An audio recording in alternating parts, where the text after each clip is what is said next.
আরজিকর কাণ্ডের প্রতিবাদে দীর্ঘ ৮ মাস পেরিয়ে গেছে, কিন্তু এখনো পর্যন্ত সাপ্লিমেন্টারি চার্জশিট জমা দেওয়া হয়নি। এরকম একাধিক দাবিতে ফের রাস্তায় কিন্তু অভয়ার হয়ে নেমেছেন জনসাধারণ। দেখা যাচ্ছে যে জয়েন্ট প্ল্যাটফর্ম অফ ডক্টরস এবং অভয়া মঞ্চের তরফে আজকে করুণাময়ী থেকে সিজিও কমপ্লেক্স অভিযানে তারা কিন্তু ইতিমধ্যে শুরু করেছেন, যেখানে শুধুমাত্র আরজিকর কাণ্ড নয়, আজকে রাস্তায় যারা নেমেছেন সেখানে কিন্তু শিক্ষা দুর্নীতির পোস্টার হাতে নিয়েও আমরা কিন্তু দেখতে পেলাম যে যারা প্রতিবাদী রয়েছেন তারা কিন্তু রাস্তায় নেমেছেন এবং তারা সেই প্রতিবাদেও কার্যত কিন্তু সোচ্চার হয়েছেন। দেখা যাচ্ছে যে শিক্ষা দুর্নীতির মাথাকে ধরো joint platform of doctors West Bengal, অর্থাৎ শুধুমাত্র যে অভয় মঞ্চকে সামনে রেখে প্রতিবাদীরা আজকে রাস্তায় নেমেছেন তা নয়, শিক্ষা দুর্নীতি নিয়ে তারাও আজকে কিন্তু এই হাতে পোস্টার নিয়ে তারা কিন্তু আজকে একই যোগে রাস্তায় নেমেছেন। একইভাবে দুটো দাবি তো এখন করা ছাড়া আমাদের আর কোনো উপায় নেই। শিক্ষাক্ষেত্রে আমরা যেটা দেখলাম যে আজকে অন্তত যারা শিক্ষক, যারা চাকরি প্রার্থী, যারা চাকরি হারালো তাদেরকে পুলিশ লাথি মারছে। কিছুদিন আগে আমরা দেখেছি যে ওই যাদবপুরে আন্দোলনরত ছাত্রদের উপর দিয়ে শিক্ষামন্ত্রীর গাড়ি চলে গেছে এবং অভয়ার ক্ষেত্রে ৮ মাস হয়ে গেল এখনো পর্যন্ত সাপ্লিমেন্টারি চার্জশিট দিতে পারেনি। যে গতিতে তদন্ত এগোচ্ছে তাতে শামুকও লজ্জা পাবে।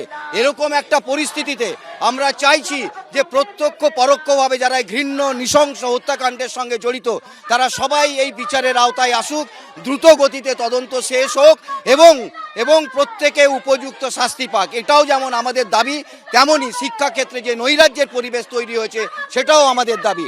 তদন্তটা ওই সম্মুখ গতিতে চলতে থাকবে, এটা হতে পারে না। তদন্ত তো কোথাও যদি কোনো দুর্নীতির অভিযোগ থাকে তার তদন্ত নিশ্চয়ই হওয়া উচিত। কোথাও আমরা কাউকে কোনো বারণ করিনি। আক্তার আলী সত্যি কথা বলতে সন্দীপ ঘোষ এবং আরজি করে যে ভয়ঙ্কর দুর্নীতি হয়েছে সেই দুর্নীতি জনসমক্ষে এনেছিলেন এবং তার ভিত্তিতেই, তার আবেদনের ভিত্তিতেই কিন্তু এই ওদের বিরুদ্ধে আরজি করের এই যে ভয়ঙ্কর হচ্ছে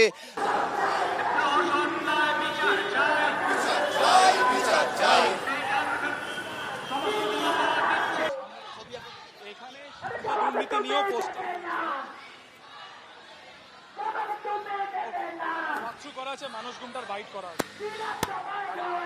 আজকে যেটা আক্তার আলী নিয়ে সন্দীপ ঘোষ যেটা বলেছে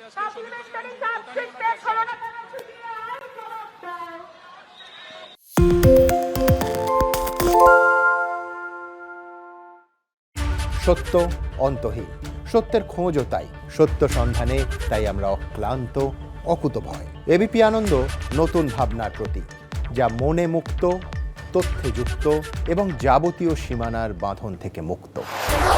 সীমা না শব্দটির মধ্যে লুকিয়ে আছে মানা শব্দটি, যেন চোখ রাঙানি এক অদৃশ্য বেড়াজাল যা আটকে রাখে আমাদের এক ছোট্ট গণ্ডির মধ্যে।